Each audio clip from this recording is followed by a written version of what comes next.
बातें हमने जैसे जैसे ठाकुर जी ने प्रेरणा दी तो आपको बताते रहे, पूजा संबंधी, अर्चना संबंधी।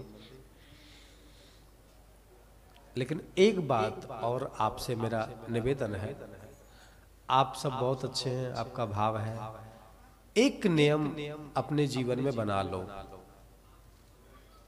कोई भी नियम। अब हम ये नहीं कहेंगे कि हमारे कहने से ना, जो आपको अच्छा लगे,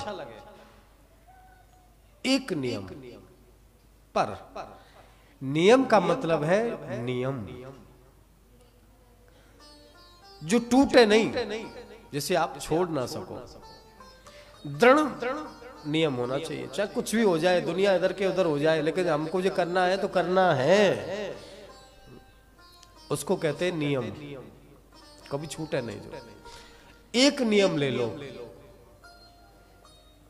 ज्यादा बड़ा नहीं तो कोई छोटा सा नियम ले लो। बोले नहीं, जब तक भोले बाबा को जल नहीं चढ़ा देंगे तब तक कुछ खाएंगे नहीं, पिएंगे नहीं।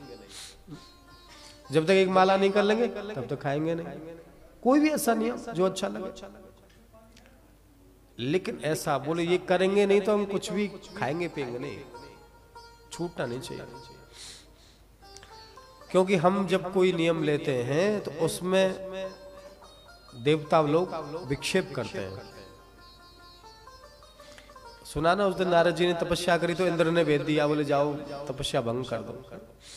तो देवता लोग नहीं चाहते कि ये संसार के मनुष्य हमारी तरह ऊपर पहुंचे, पदवी पे पहुंचे, तो कोई ना कोई विघ्न करते रहते। इसलिए पर जो समाधि में लग जाता है, भगवान के ध्यान में लग जाता है, फिर देव कितना भी कोई विघ्न कर ले, नारद जी को कोई फर्क पड़ा। एक नियम हम अपने जीवन में बना लें। एक शिव भक्त था, उसका नियम था कि रोज चिता की भस्म लाता और शंकर जी की पूजा जब करता, जल चढ़ाता, चंदन लगाता, तो रोज मुर्दे की भस्म ला करके रोज चढ़ाने। कई वर्ष हो गए और पूजा करके भस्म चढ़ा के तब जल पीता, भोजन करता। बोले जब तक नहीं कुछ नहीं, नियम बना लिया। तो एक दिन भोले बाबा ने देखा, बोले देखो तो सही कैसा है ये। भाई परीक्षा तो ली जाती है, अब वैसे तो सभी करते हैं, लेकिन आपत्ति के समय जो करे वो बड़ा है ना। तो भोलेनाथ ने उसकी परीक्षा ली, घोर वर्षा होने लगी। अब वो गया तो कहीं भी जहां कुछ मुर्दे जलाए गए थे वो वर्षा में बह गई राख। अब वो चारों ओर गया।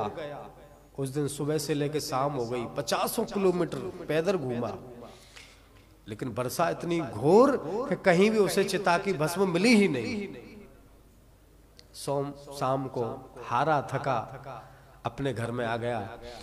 पत्नी ने पूछा क्या बात है, बड़े आज तो सुबह से आए नहीं, थके हुए, ना भोजन किया ना पानी किया, कहाँ रहे, क्या किया?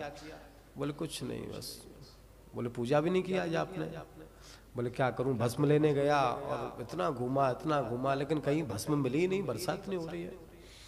तो बोले कोई बात नहीं, भगवान को पता है, सब जानते हैं, आज छोड़ दो, कोई बात नहीं। बोले ना, छोड़ कैसे दूं, मेरा नियम है।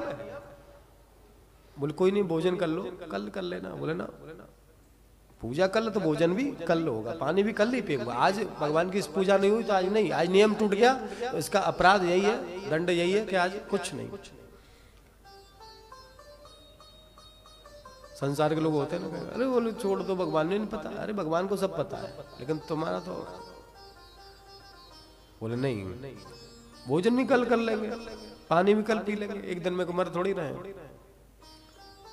अब पत्नी ने देखा कि भूखे हैं, प्यासे हैं, तो कहा, बोले एक काम करो, आप पूजा के बिना रह नहीं सकते तो कोई चिंता नहीं, आपको भस्म चाहिए ना? बोले हाँ। तो बोले एक काम करो, मैं कुटिया के अंदर बैठ जाती हूँ, आग लगा देना, मैं मर जाऊंगी, मेरी भस्म ले लेना, चढ़ा देना। बोले हाँ ये तो ठीक है। शिव भक्त जो ठहरा महाराज, कुटिया में पत्नी बैठ गई, अग्नि प्रज्वलित कर दी, कुटिया जल गई और भस्म ली और भोले बाबा का पूजन किया और भस्म को चढ़ा दिया। अब प्रेम में आंसू बहने लगे। आप कितने दयालु हो, आपने थोड़ी सी मेरी परीक्षा तो ली, पर फिर भी व्यवस्था हो गई, पूजन हो गया आपका, आज का दिन खराब नहीं गया। और प्रेम में नाचने लगा। हर हर महादेव शंभो काशी विश्वनाथ गंगे। हर हर महादेव शंभो काशी विश्वनाथ गंगे। हर हर महादेव शंभो काशी विश्वनाथ गंगे। हर हर महादेव शंभो काशी विश्वनाथ गंगे। अब वो प्रेम में मगन होकर के नाच रहा है, कीर्तन कर रहा है। क्या कह रहा है? आप गाइए, आज गाइए।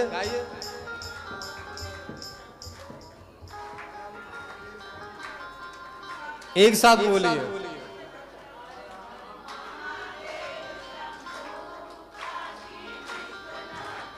वाह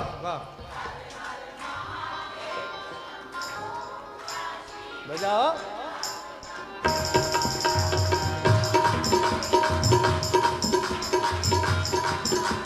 जय हो, बहुत सुंदर। हर हर महादेव शंभो काशी विश्वनाथ गंगे। हर हर महादेव शंभो काशी विश्वनाथ गंगे। काशी विश्वनाथ गंगे, काशी अमरनाथ गंगे। काशी विश्वनाथ गंगे, काशी अमरनाथ गंगे। हर हर महादेव शंभो काशी विश्वनाथ गंगे। हर हर महादेव शंभो काशी विश्वनाथ गंगे। नाच रहा था जोर जोर से, और देखा आंख खुली तो पत्नी भी साथ में नाच रही है। बोला, देवी तुमको तो मैंने अभी कुटिया में जला दिया, तुम्हारी भस्म भी भोलेनाथ को चढ़ा दी, और तुम यहाँ। तो पत्नी ने भी मजाक में कह दिया, बोले महाराज आपने जिनके लिए मुझे जला दिया और उन्हीं ने मुझे जिवा दिया।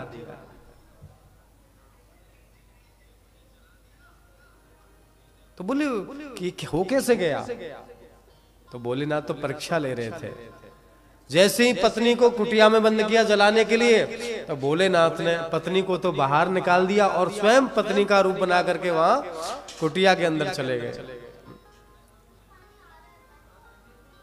तो इस कहानी से मेरा उद्देश्य आपको समझाने का है, ऐसा ही नियम हमारे जीवन में होना चाहिए। कोई भी नियम जो अच्छा लगे, आपको जो अच्छा लगे। हम ये नहीं करें कि हमारे कहने से आप करो ना, छोटा नियम बना लो। कई बार ऐसा होता है समय नहीं रहता है तो नहीं कर पाते कोई बड़ा नियम, कहीं दूर जाना पड़ता है यात्रा करने के लिए, लेकिन फिर भी अब जैसी ठाकुर जी की इच्छा, लेकिन फिर भी अपना नियम ट्रेन में ही करते हैं, जो भी अपना भजन पूजन करना है। तो कोई भी ऐसा नियम बना लो जो हम कर सकें, लेकिन उसे छोड़ो मत। यदि आप ऐसा नियम बना लोगे तो भोलेनाथ आपके ऊपर अवश्य ही कृपा करेंगे, यम लिख के दे देंगे आपको, लेकिन नियम बनाना पड़ेगा एक।